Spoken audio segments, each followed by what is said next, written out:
feedback kuchokera kwa mtundu wa Malawi kwa inu amaudindo apampando atsogoleri amene madya misonkho ya Malawi kuti kodi anthu akuti chani malingana ndi dzikoli.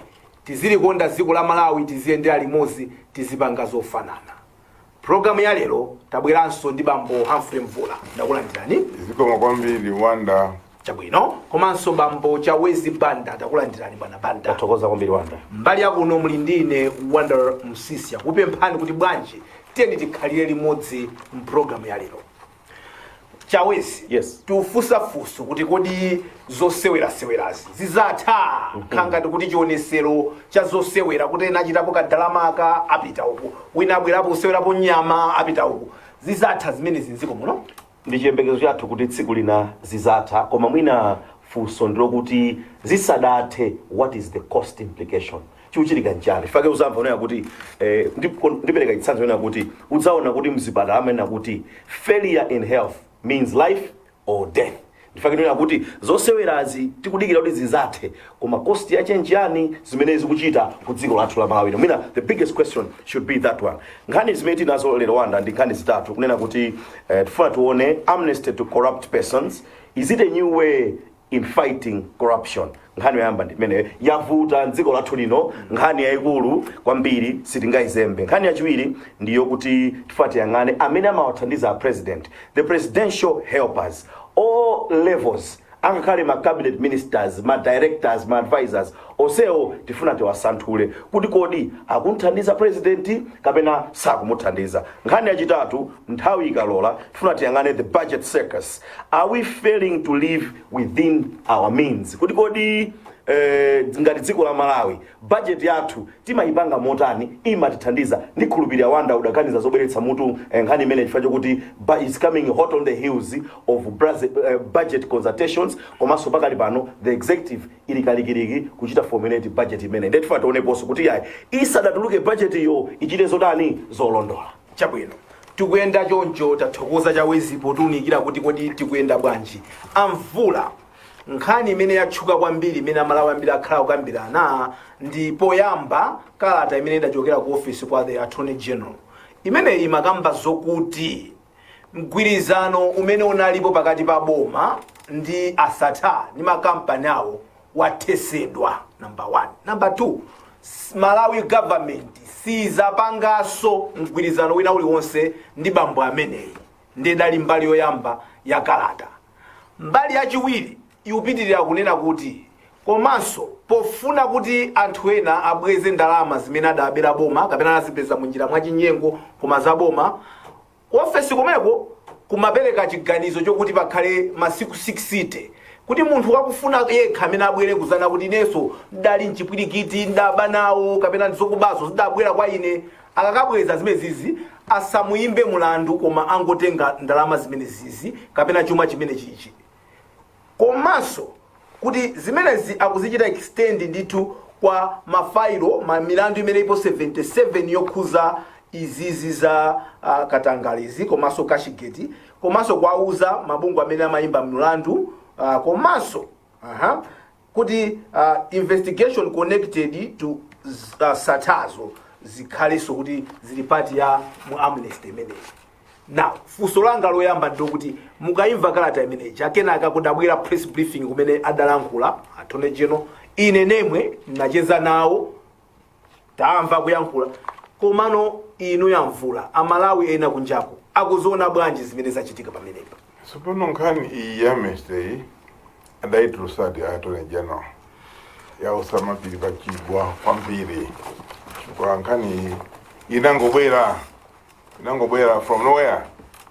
Sopano inabwera muchimpwirikiti cha sata ndi anthu akuganiza kuti mubomamu maboma akale ndi boma la sopano muli madume ena amene ananyambita nawo ndalama. Achani?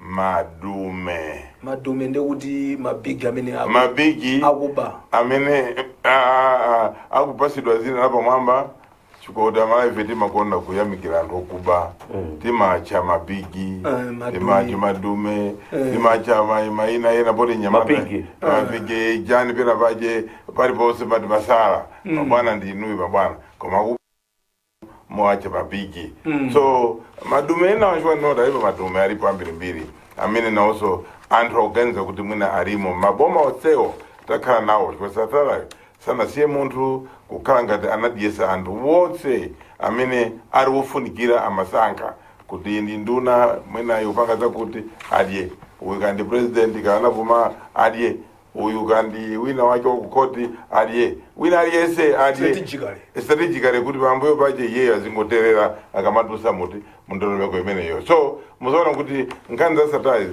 zikukhuza FIU ndiyo muzifusa inuyo awanda ndi azanga ndi akuruwa kuti nthawi yonseyi agaro okuwa ku FIU Financial Intelligence Unit amatani kuti agaro okuwa aku SCB anali kuti chikoma oda onsewo amapanga approve kuti zonse zili nanga agaro aku fraud anali kuti pa oda onsewo kuti satama malipira nsongo kwemala chikoma munthu mukafuna kuti muione kuti business njachilungamo ndi kuti songo matani umaoneka kuti umarowa bwino kuti makontrakt amaperekedwa amadusa njira yanji yoti mwina ikhale bwanji kwa munthuyo akhale makampani ambirimbiri akupikisana zinthu zimodzi so pamenepo mwina ndi nkhani yonena kuti inatuluka chocho so imene iyi ndi inapangisa kuti anthu aope kuti kuti achakakawa afuna akhululukire anthu 77 wa ndi ena amene ali mboma latsopano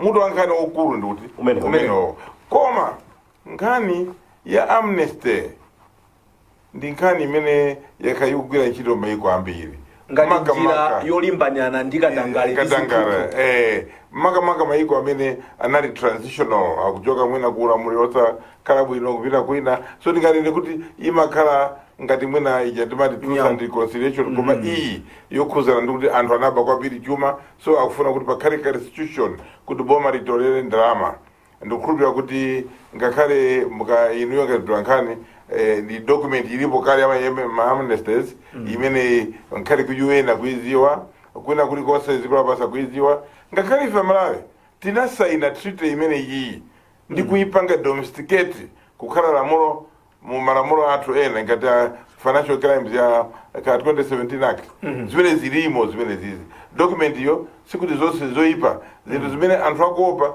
zilimo mu document iyi chopoyamba mwina ndisiyeka ipomwe mati nzipempha choncho kuti mwina ngati introduction tiyambe choncho chawezi yes one chikalata chimene chinachokera ku office kwa ichi chinali ndi mbali ziwiri chinali ndi mbali yoyamba imene ikunena mosanyengerera kuti ubale wa Malawi government ndi makampani abambo sata watha komanso Malawi government sizapangaso ndekuti ka sata goodbye to Malawi government apeze kwina kumene azikapanga zimenezo as long as boma mwina lilipo pano pali is concerned or he works with the private sector exactly ngata kufuna koma boma lakana lamisa mutu pamwala sili kupangaso ndimafuna titioneso mbali imeneyi mbali yachiwiri ndi kumene tikambakuso wa amnesty kumene anthu akunena kuti kodi bwana AG makamaka mukuti bwanji ndiye ndinanena ndikunena mobweza kuti ndinayankha nawo inde mokuti anayankha anthu awo naokha koma ife ngati horticulture sizukutesa tabweraso panopa kuti tizanene kuti we Malawi kunjaka kuti bwanji kwa imafika nthawi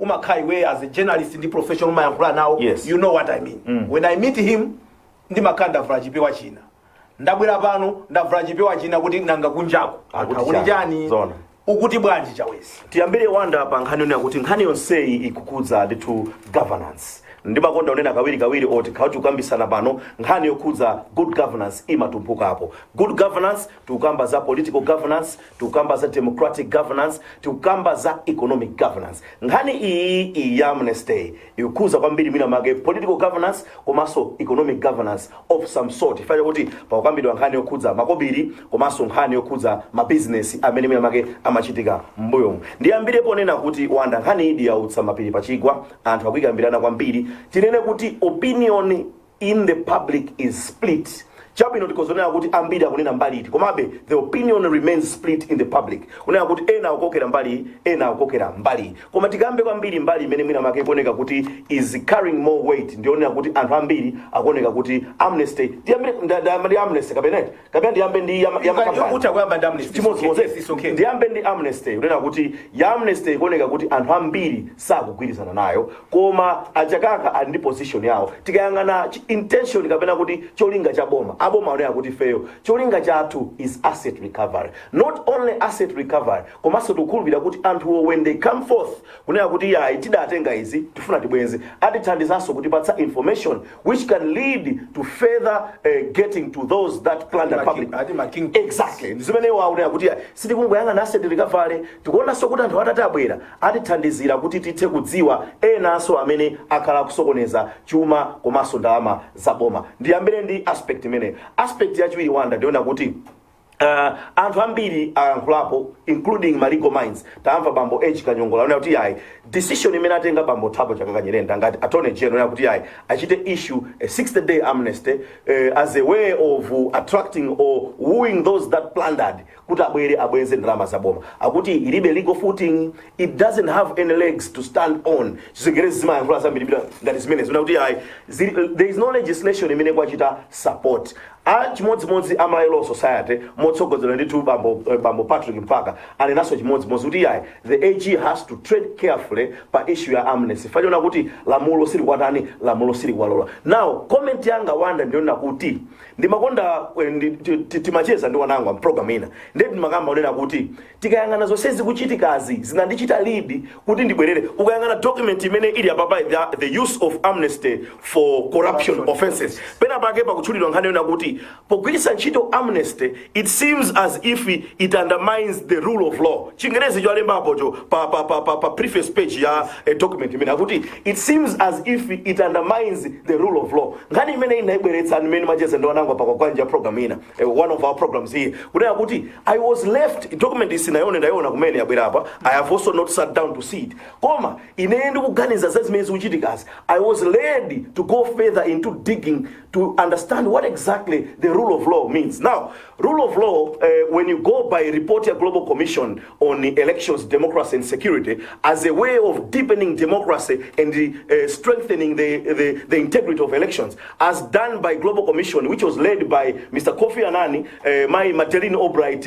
Ernesto Zedillo from Mexico, the NMB, Amanda Klapas, my elections are in the bunch of Africa. And actually define rule of law as the capacity and norms that ensure that governments are held to account by the law, that ensure that lawmaking and law enforcing are not arbitrary, that also ensure that all citizens are equal, and that ensure that laws do respect human rights. Now, pamenda bwerera kwambiri bankhani ndipena kuti dziko lililonse likamakamba za rule of law imakamba za capacity and norms that hold governments to account by the law. Kutanthauza kuti ukayang'ana akatswiri amene akulankhulapo ma legal association bodies ngati Law Society komanso dziko la Malawi likunena komanso tukamba pozona kuti malamulo sakulola zimene bambo Thabo Chaka anena imene ndechani rule of law. Kutanthauza kuti we have the capacity and the norms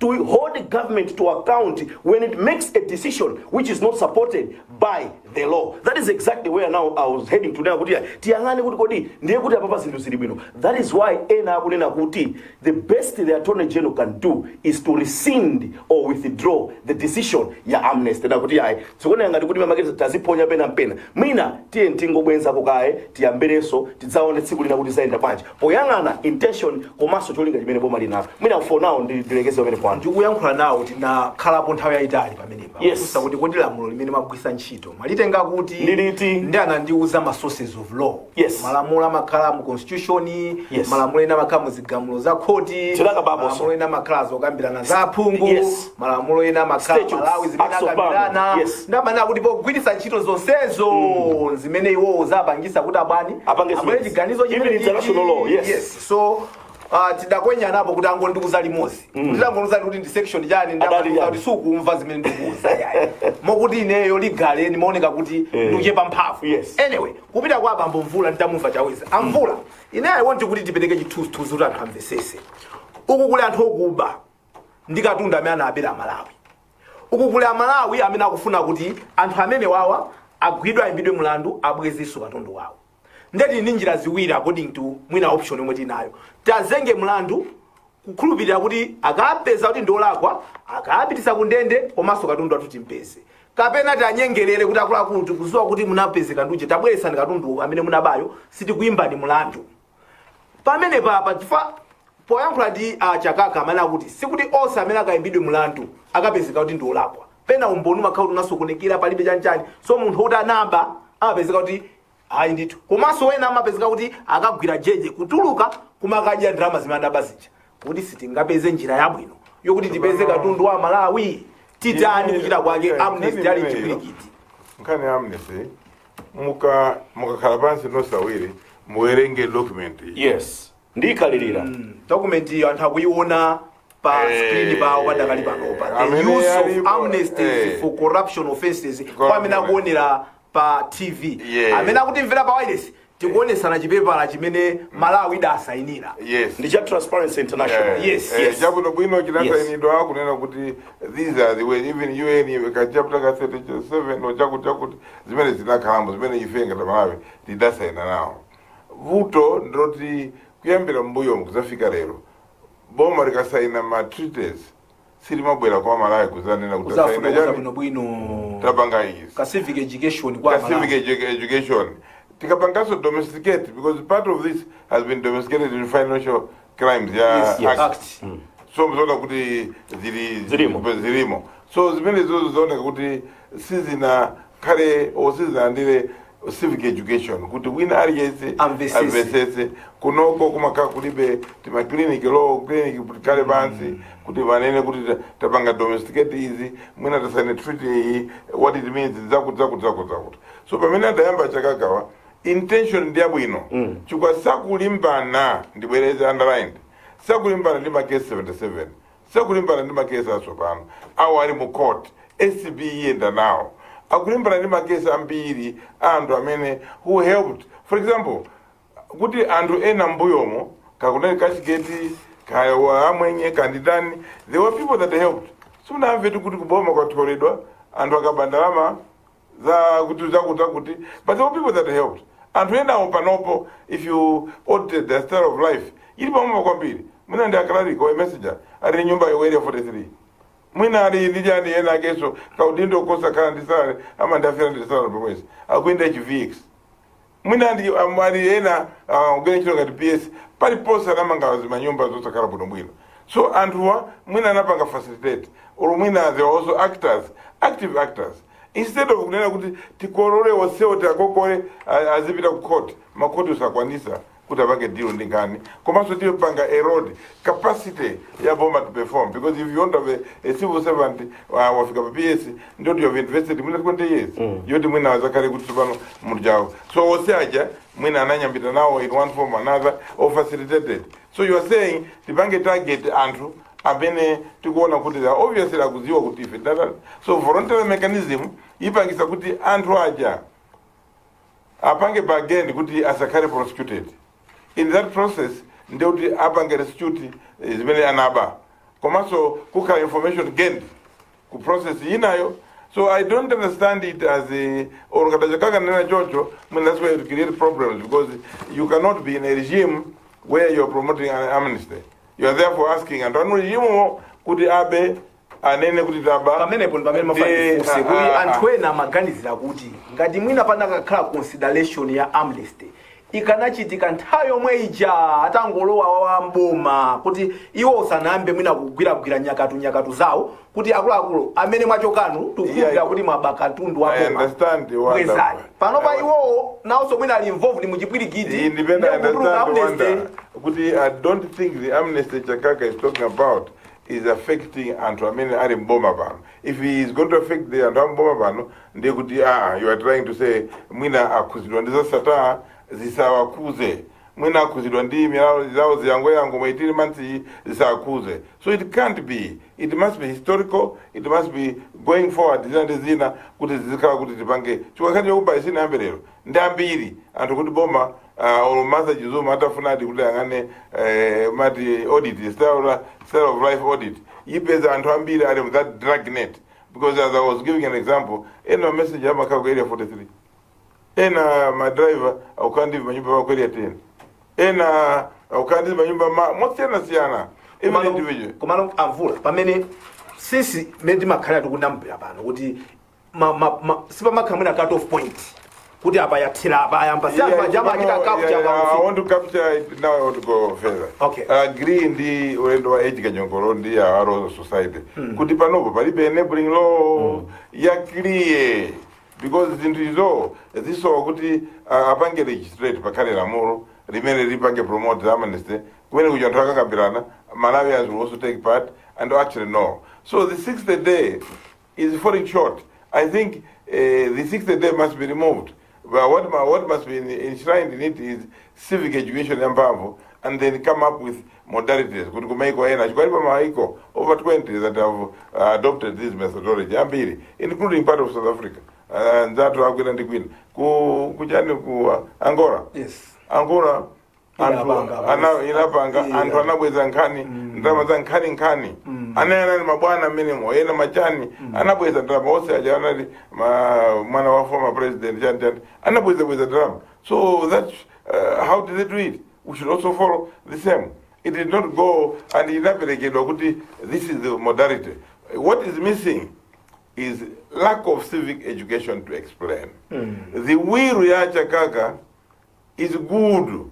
He is indeed obsessed to fight corruption because he would want to bring in innovation. But probably the advice we give him through this program is asatamange, because in Zambia you've got to carry everybody on board. You must not be seen at that time to be favoring the regime that you save. You must be seen to be somebody who is looking at the affect and Zambia. So as far as I'm concerned, Lamulo is the background. Ndona tinapanga domesticate. Lamulo maiko ambira anachitapo. Chofunika choti ife as a country tikhale ndi ndondomeko imene ingatithandize, provide legal mechanism, provide civic education, because Katangareyo is real, and Ikatangare in Malawi is really eating up zinthu zambiri society yathu, and anthu amene akupanga zinthu ndochepa koma anthu amadya. The other day I was giving an example of galu, kuti galu ikadya nyama ya nkhuku yanga yasowa. If you want to look for munthu amene wapha nkhuku, you ubeze magazi ukama. Because sina bubuti. So mozi so ifeso tinawo anthu kuno mabaroni amene kwena kuti also got people that have facilitated this corruption, because this corruption did not happen kuti mwina satana akathola office. No. Mathandizana ndi anthu. Amalawi. It's a process. Amalawi akulu. Those have got capacity to approve, those that have capacity to pay, to authorize payment. And those that ndimabungwe omweo amene amapanga deal with corruption, they have been technically captured, because tikawerenga yangana zosezi FIU amangana ndalama zikutuluka ndikulowa every other day. Amaziona zikupita analikuta amagona amapanga jani kandi yena abungu yena wachimodzimodzi.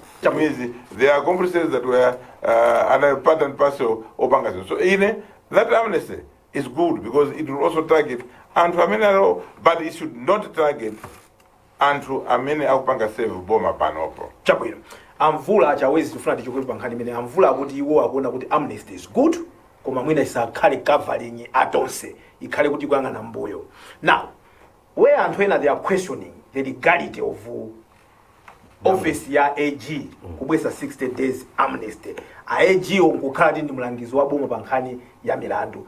Ikuoneka bwanji amnesty imene in terms of him announcing it, komanso pamene anthu ena akufunsa kuti koma munayankhula ana ndanzano ena amene magwira ntchito ngati zimene zizi chifukwa choti iwo atapanga issue statement imene tidamva ACB akunena bwino bwomwe kuti ife tipitiriza kuchita investigate khanga kuti amakhanga linausa kudabwa kuti kodi izabwera bwanji pamenepo agufatu auchide. Mina wanda pamene pakoda ngati kuti ngati yonse ikuvuta chifukwa cha ine ndikuona ngati timing.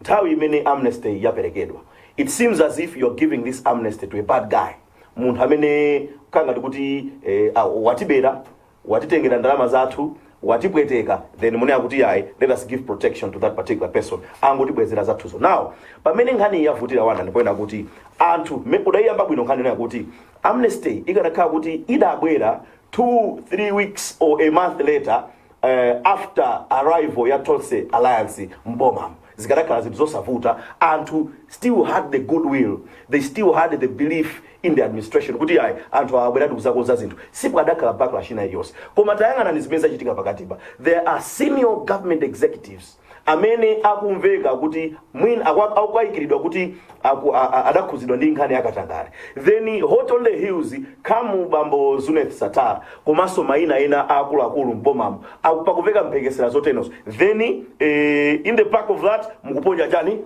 amnesty. Mukuona ngati anthu ayankhula kuti cha zovuta. So what is wrong in all this arrangement is the timing itself. Maganizo anga wanda ndamene, which I also believe mina maganthu ena sauchita share no yakuti yayi amnesty mina yabwera ngati pa nthawi yolakwika, anthu akuona ngati kuti mufuna muchinge anthu ena amene ali mboma limene lili pano. So wanda mina magene, if I'm to state in categorical terms, kunena kuti kodi chichitike chani, maganizo anga ndimaona ngati kuti a rescission would be proper on the part of government or on the part of Mr. Achose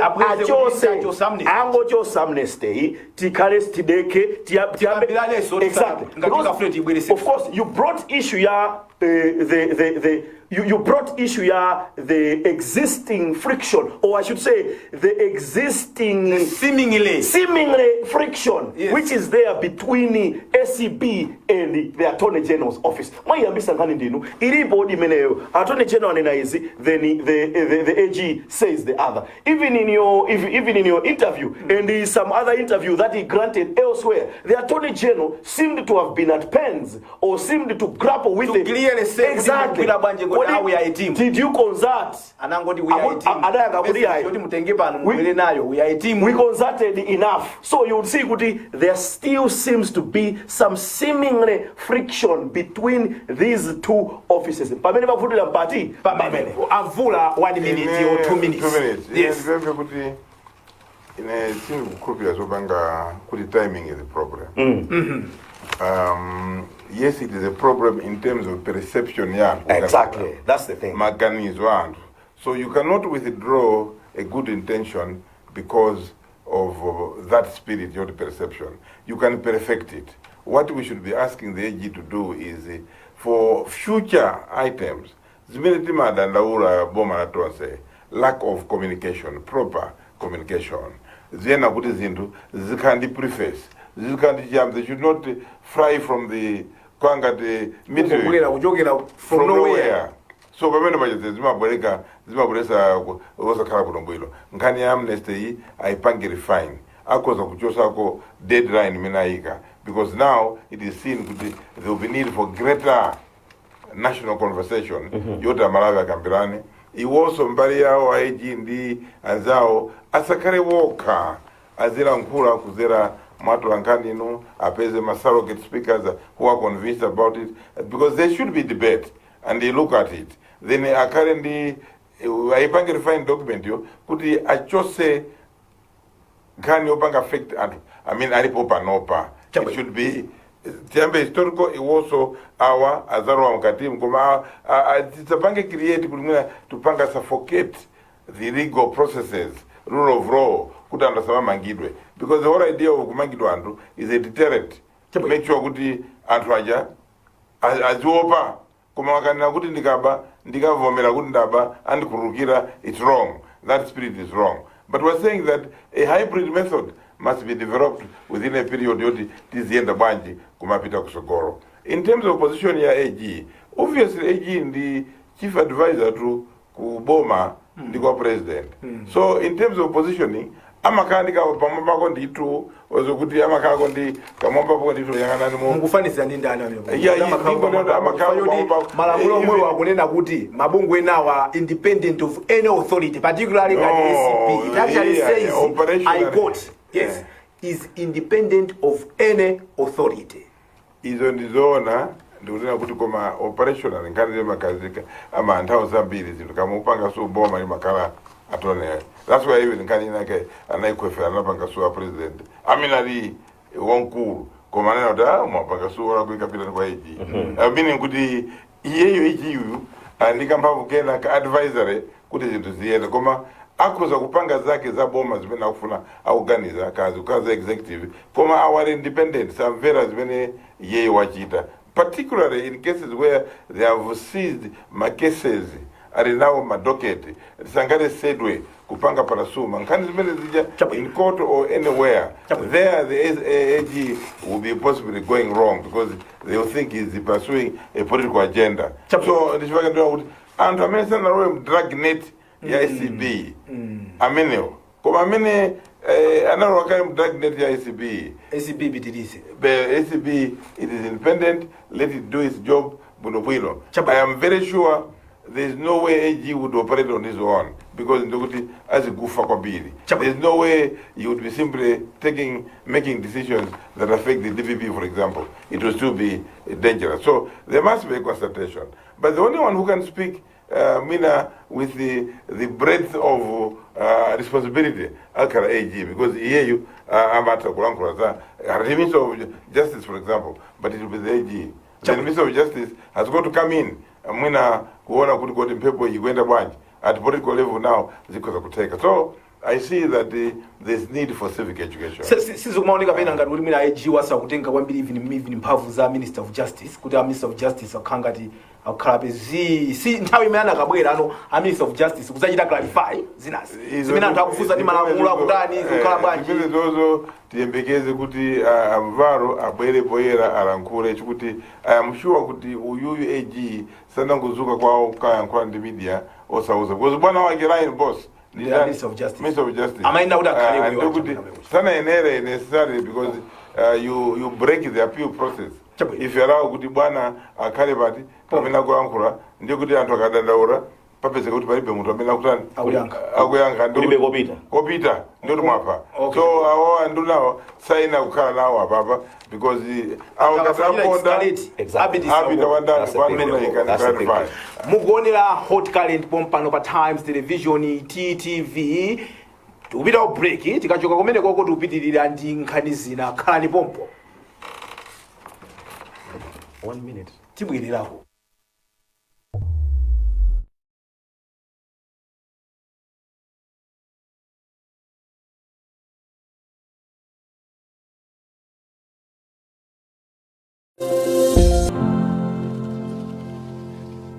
It's about time.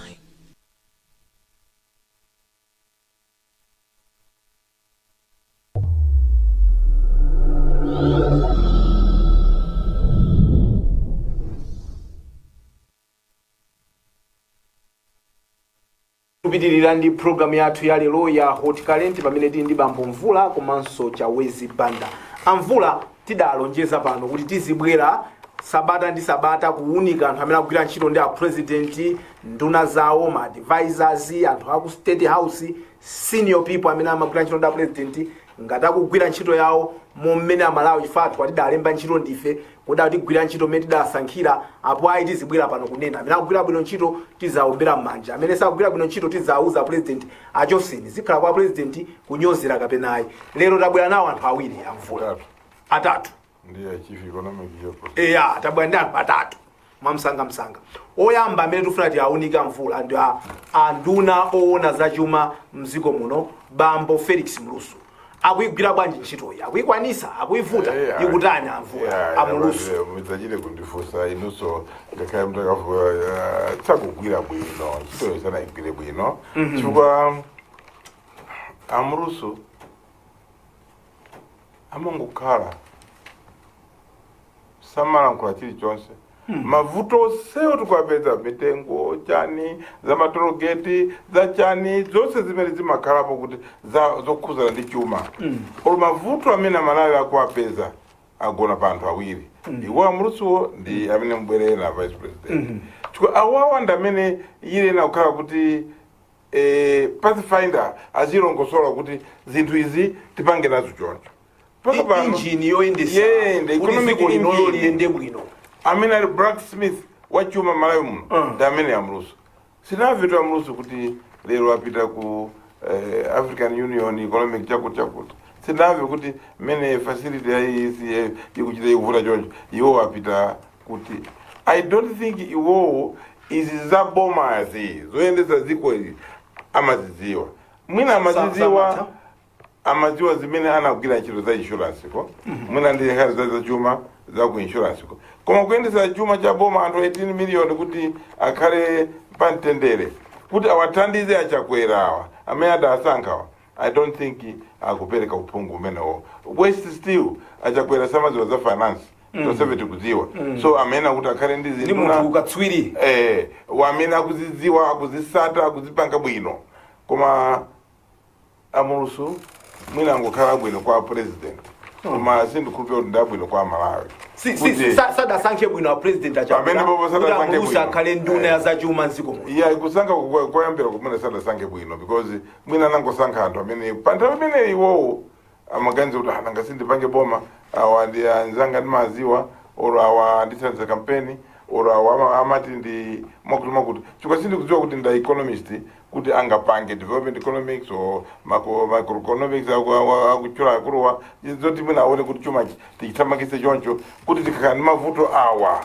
timapita uku tikapanga izi timapanga zakuti because up to today sinamve amulusu akulankhulapo za recovery plan anayilankhula nda president koma akudziwa bwino kuti mu recovery plan mulibe ma short term measures medium term long term zoti tichite bwanji anthu akulira pano akuvutika tipange bwanji tingagwire ati iwo amakukhulupirira kuti tikhome misonkho ija ndi anthu ochepa amene amakhoma misonkho so you have burdened Malawians and then amangokhulupirira kuti ndikabweka ndalama mumabanki because yes he's been the chairman of some of these private banks so it is easy for him to talk to banks to get money. That's the only thing he will think about. He will not think about tipange bwanji to grow this chuma chatwich, tipange bwanji to get out of this mess.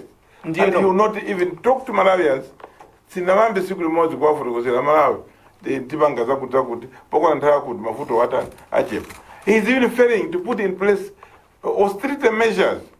As we see today, government, meaning executive, parliament, judiciary, ndi mabungo osewo, they are wallowing in luxury. Akukwera be magali moto wonona vija as if ndi dziko la ndalama akukula be tilibeso ndi IMF facility. We are even allowing kuti tizigula mafuta pa DPU pomwe tilibe forex pamene tilibe forex panopa mafuta akuti tagule ankhamba kukhani mankhwala ngani tilibe kugula mankhwala palibenso ndolomekena kuti tiyambe kupanga prioritize zo maforex yathu yochepayi kulibe ndolomeko kuti tipange import substitution palibenso ndolomekena kuti tipange za value addition kuti ife tinafa basi tinata basi ndiye anthu amalawi ambiri amene ali kutekera ena ali mboma pomwemo amene akanathandiza kuti mwina zinthu zisungunuke ziyende kobwino koma you find that iwowo mwina akukhulupirira matechnology ena amene akuwathandiza koma iwowo alibe capacity so kunena chilungamo kwa ine sindikuona kuti a president anapanga chiganizo chabwino pokhala ndi amuluso ngati finance minister akonze bati kodi iwowo president azifuse kuti zinthu zili pati because this country is burning, is financially burning. Amene ali fire engine yoyamba ndamuluso fire engine yachiwiri ndi a vice president amene ngati economic planning awapange represi achosepo akachosa aitise kunduna wina kapena kundule basa zakhali there is no job like life job ya unduna simakaya life umapasidwa ntchito ukalepera umakapuma kunyumba siku lina zakutengaso simakhala kuti as it previously appointing authority ndi yawo a president apeze anthu ena last week ndinanena za anthu mmene mukuti anthu alimo ambiri ndinatchula za kanzima yaka Colin Zamba ngati PS nthawi ya Muluzi well she's grown up now she's senior manager kuchani ku UNDP anabwera alikonkuno ali mu office ya president amapanga drive jamati ya malabu senior advisor janjani wa delivery koma ndi munthu oti kaswiri ulendo wa Maxwell Mkwezalamba ndinatchula kuti pale ulendo wa Maxwell Mkwezalamba ngati ma possible replacement ya Amulusu. Because Masculine Kazaramba has walked around the world paka kwa IMF, European Union kuti so akuza kuziwa kuti zinthu izi because zimatengera so your knowledge of the bodies ku Bretton Woods are they on first name basis kuti maimbirana mafoni amakuuza umuntu pakanchoncho are you able to work, are you a team player, are you able to harness my capabilities within pali mwana wachaponda ndinachula sikulira mwana wacho chaponda amati ndatikali ati ku company inake wekuicho komanda South Africa ngati deputy PS under Trevor Manuel kuli anthu anyamata azibambo azimai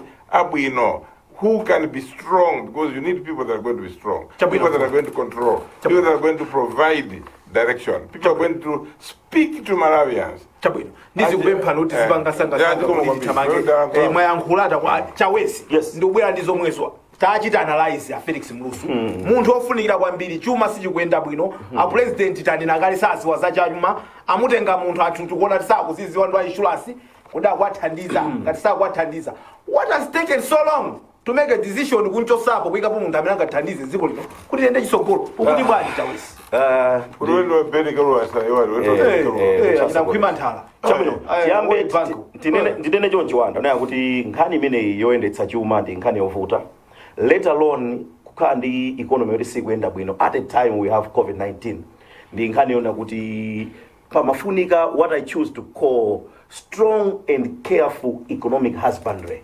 Kutanthauza kuti munthu wake akhalidi ndi chani ukatswiri ukadaulo. That's the husbandry I'm talking about. Exactly. Munthu ona kuti zinthu zita kuzitani akudzitsata. Osati manovice. Yes, ndiyambire ponena kuti mina zinthu ziwiri. One, issue ya communication. Two, tikambepo za strategic implementation of interventions to combat the economic hardship that we have kwathu kuno Malawi. Ndikambapo pa zinthu zimene ziwiri zimene. Sanga. Tili ndi anthu ena. Masanga wanda. Tikambepo nena kuti anthu ena tikamachula mwina make it to also be encompassed in statement benefuna unena. Abana every government has seniority in terms of cabinet ministers. Ngati pali unduna waukulu ofuna ngakhale ndunazo zimoneka kati zizofanana koma pali unduna wina ndi wamphamvu amvula anditsimikiza there is a seniority in Amasanja exactly in the ministries, Ministry of Finance, Ministry of Agriculture, Ministry of Health, very important, Justice Ministry, Education. Exactly. Even akakhala ukumana ngati cabinet iwacha ena ndekuti uzaone olo ukapita ku parliament.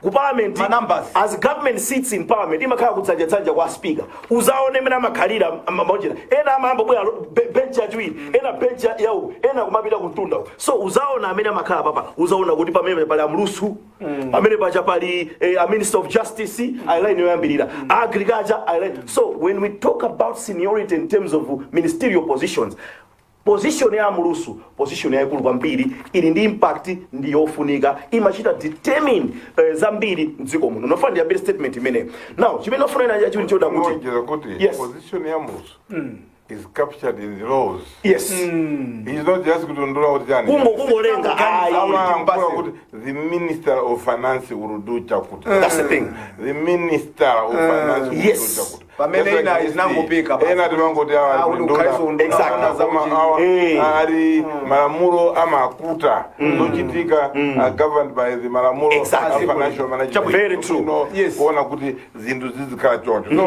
he is somebody who is very critical. Because udindo wao ulikava ndi malamulo. Mphamvu zawo zikauti mu malamulo. Zosachita za iwowo ndio kuti akulepera kukwanisa malamulo amene adapasira. Chabwino Chawesi kuthamangisa ndi nthawi. Ndifulumira. Ndikupemphe. Yes. Kuti tatiuse. Chimene ufuna unena.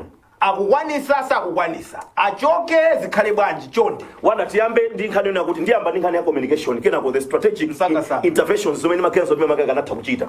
One ndimafuna nene kuti pali vuto limodzi limene mina make unduna Amulusu ndi makosana awo achita Williams Banda umene akulephera kuti azilankhula momveka bwino. As a result anthu akupangitsa kuti azilipanga blame boma komanso anthu azilira ndi kung'ung'uza kwambiri.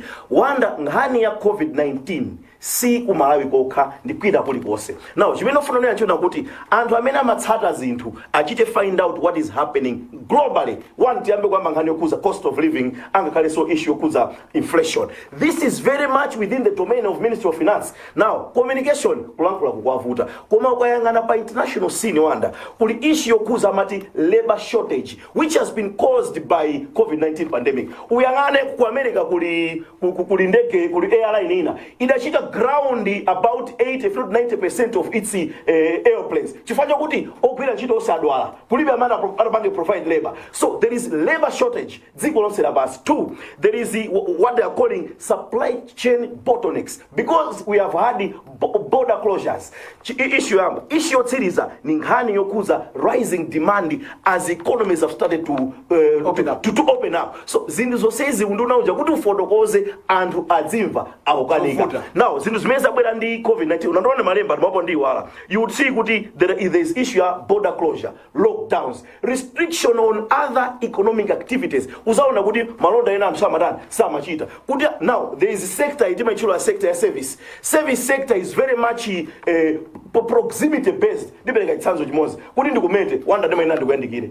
Service sector is proximity based. Kuti iwe ndile tiyandikirane. Ma sectors also amene ali proximity based. These are service sector within my economies. Amene wanda amene ila so suffer kwambiri. So these restrictions on other economic activities, communication ikuti bwanji mudziya fotokozera anthu azidziwa. Now ndimafuna ndimalize ndi issue ya advice ndichite reflect directly pa mulusu komanso bambo chance akafera panjira. This is very unfortunate kuti akupanga achita recommend kwa president, achita recommend ku dziko lino kuti tipange duty free week. Iyi ndi nkhani yokuza maizi nkhani ya duty free week. But 23 January 29 ineyo wanda ndifake amvula nenapo kuti ayi mwina pena pake zinthu sizikuyenda bwino. Ineso let me echo the sentiments kunena kuti recommendation ya duty free week at this particular time since that ithandize. But it's a campaign promise. Zomwe ndifuna kunena zowanda ndifuna kunena kuti one mukachita inesi ndaonepo dziko lina lilonse check globally. I have never seen a country which deliberately promotes imports. Kulimbikisa kuti tiye tizigula katundu wakunja at the time we are stricken by a shortage of forex sindikuza zoti ziyenda bwanji. Two, we are talking about when you look at policy consistency ikutivuta pompa tunachita launch chani ndiye nimaloko paper no wonder 1 minute Like sitimaliza pompa no so when all is said and yes. done, let it come back to my question. Yes. Now, is he fit for the job? Just now we have implemented tutachita launch national export strategy. Export pano tukupanga implement duty free week, which is the promotion of imports.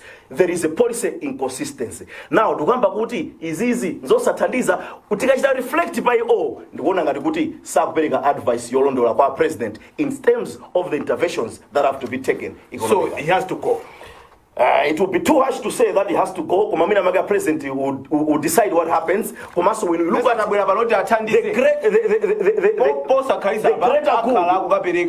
budget yawe ya chinamba. Exactly. Apereka ya interim. Yes. Apereka ya full. Yes. Ikutamali janthu afusa mafuso kuti yakwanisa bati panafuna kukapereka chitatu.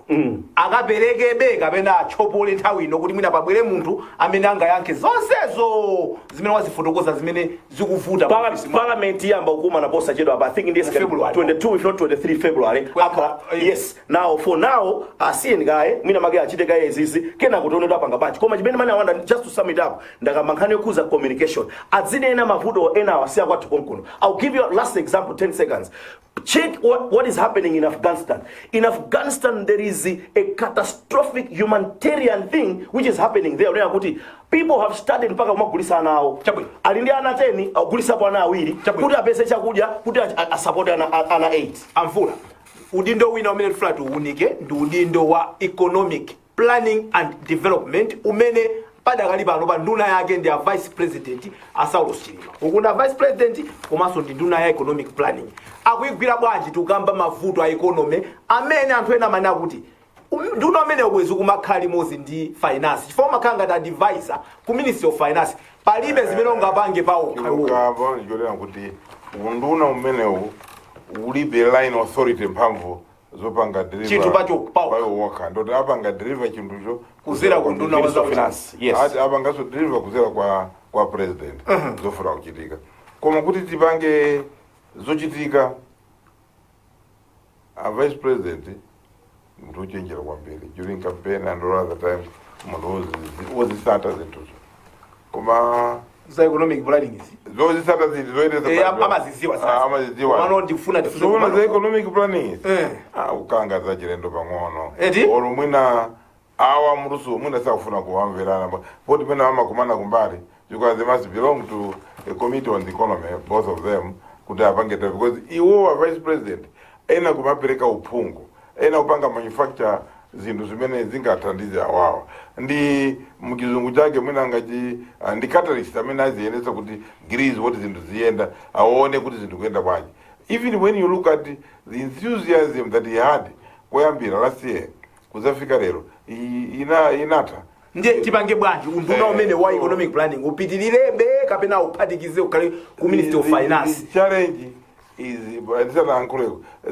is that this is an alliance government, so zambiri zina zuchitika, the nasty part of it is in the name of the alliance. Somanga kugwirizana convenience yes. to keep the alliance exactly. Moving. So you find that the convenience of sitting together. So in terms of a vice president who can maintain position, it provides political convenience for Chakwera. Exactly. It provides political convenience for the stability of this government. At what expense? Udindo ukana kara ndi umodzi. Minister of Finance and Economic Planning. So kukama PS awiri whatever it is. Kwa mundu akali pa udindo pa mambapo. Akala uzisata. Akala heavyweight. Asakale mundu lenara. Asakale mundu apesa kuziwa ku Washington. Yes. Ku Bretton Woods. Asakale mundu amene sana ende.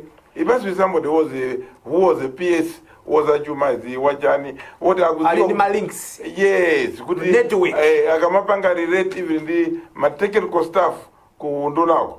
You will be doing so from a position of knowledge and strength.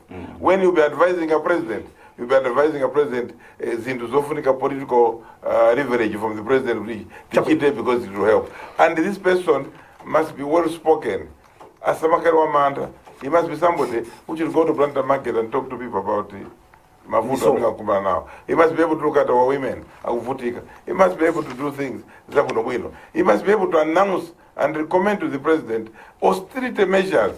He must be able to look at our economy and say, these are low-hanging fruits. He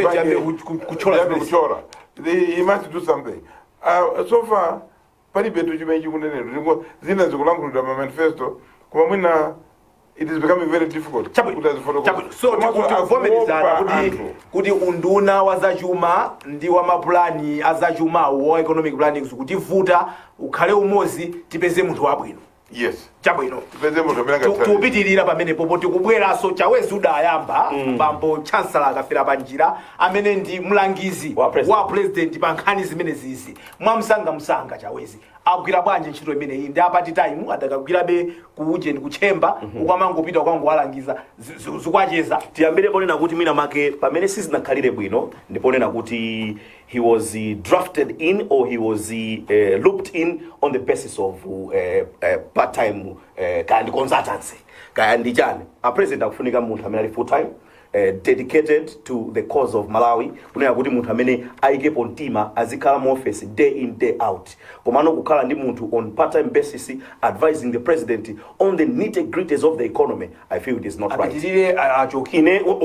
No, I put it in context. Kunena kuti mwina tikayangana mene zinthu zaenda that day I was bringing into the spotlight kunena kuti tikayangana zinthu zina ndikuona ngati kuti president sada wathandize akafera panjira kukhala munthu amene amadziwa zinthu za economy. Now chinanso imene manena chona kuti yes apitilire achoke akafera panjira. Yes. Amvula apitilire achoke akafera panjira amumwa agwira athandizira bwanji ya device yawo. Ndikunena kuti munthu wakhala advisor kwa president. I'm deliberately emphasizing president. You cannot be part-time. That's what I'm saying. You must accept. Yes. Kugira moto ndi manjako before moto unapita kwa ndani. Yes. Kwa president.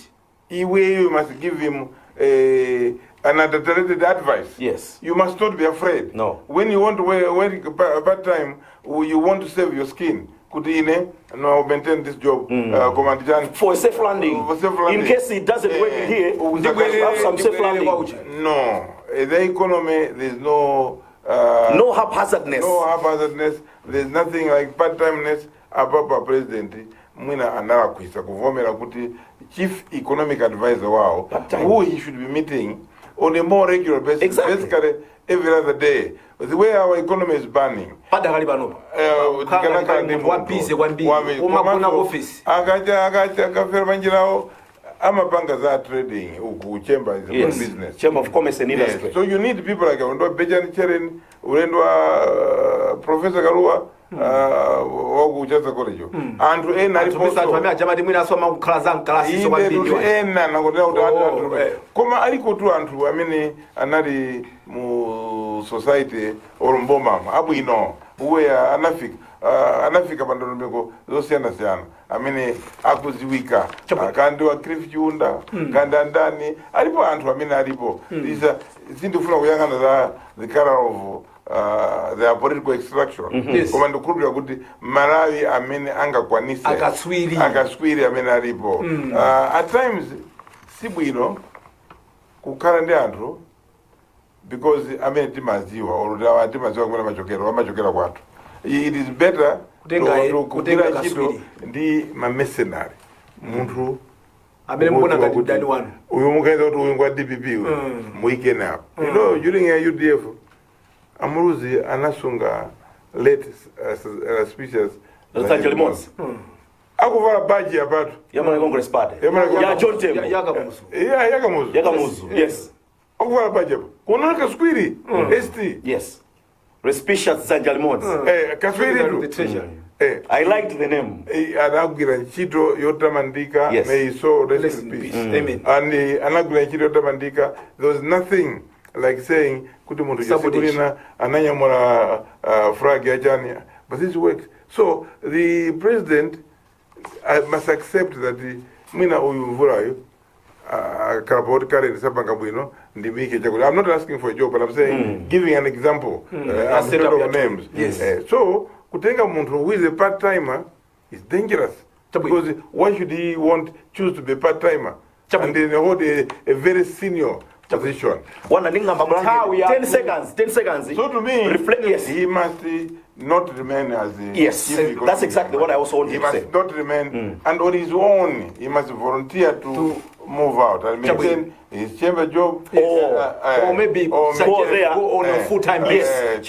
Yes. It could be issues of pay, issues of benefits and all that. Yes. But when you're taking these government jobs, you must be prepared to save your country. You take risks. Exactly. I know of so many individuals who have taken sabbatical leave. He is another chief advisor or president, Timothy, and then Sam Lembani. I think so. Dr. Lembani. Yes. Dr. Lembani. Dr. Lembani, he has a full-time job with the University of Western Cape.